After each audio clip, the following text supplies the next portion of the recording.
I get the feeling this intervention is just going to make these cuts more popular.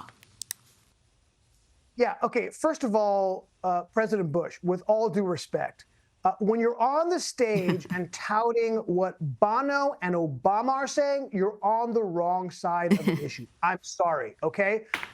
Look, USAID was cut significantly by President Trump for this particular reason. When DOJ did a accounting of what the money they were spending on. Let me read you a list. I don't want to miss anything on what USAID spent money on, okay?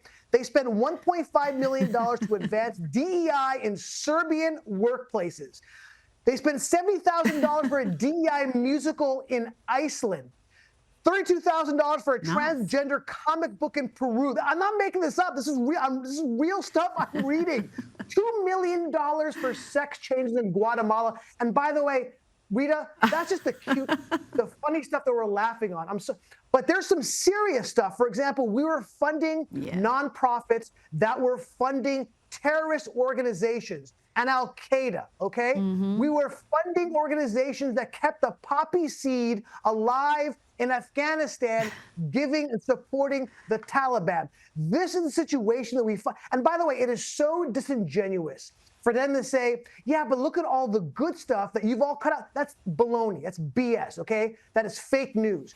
USAID was absorbed into the State Department. The State Department is still spending money on the important stuff. It's cutting out this crap I just said, okay? So it is spending money on things that we need to spend money on, but now it's not these unelected officials who are there forever, who have no accountability to the U.S. taxpayer, and now they do. That's the situation, Rita.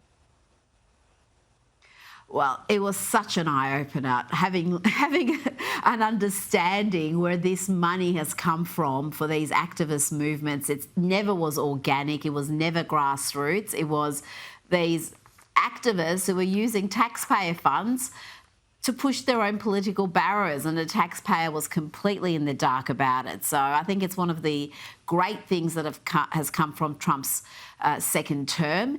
Now, before you go, there's some angst at CNN, and the New York Post is reporting that many are unhappy with anchor Caitlin Collins because she's purchased a very expensive Nantucket vacation home at a time when her colleagues are being sacked. They've got all sorts of staff cuts and other belt tightening measures happening at the struggling network. Should she be allowed to just enjoy her beach house without this angst? She works hard.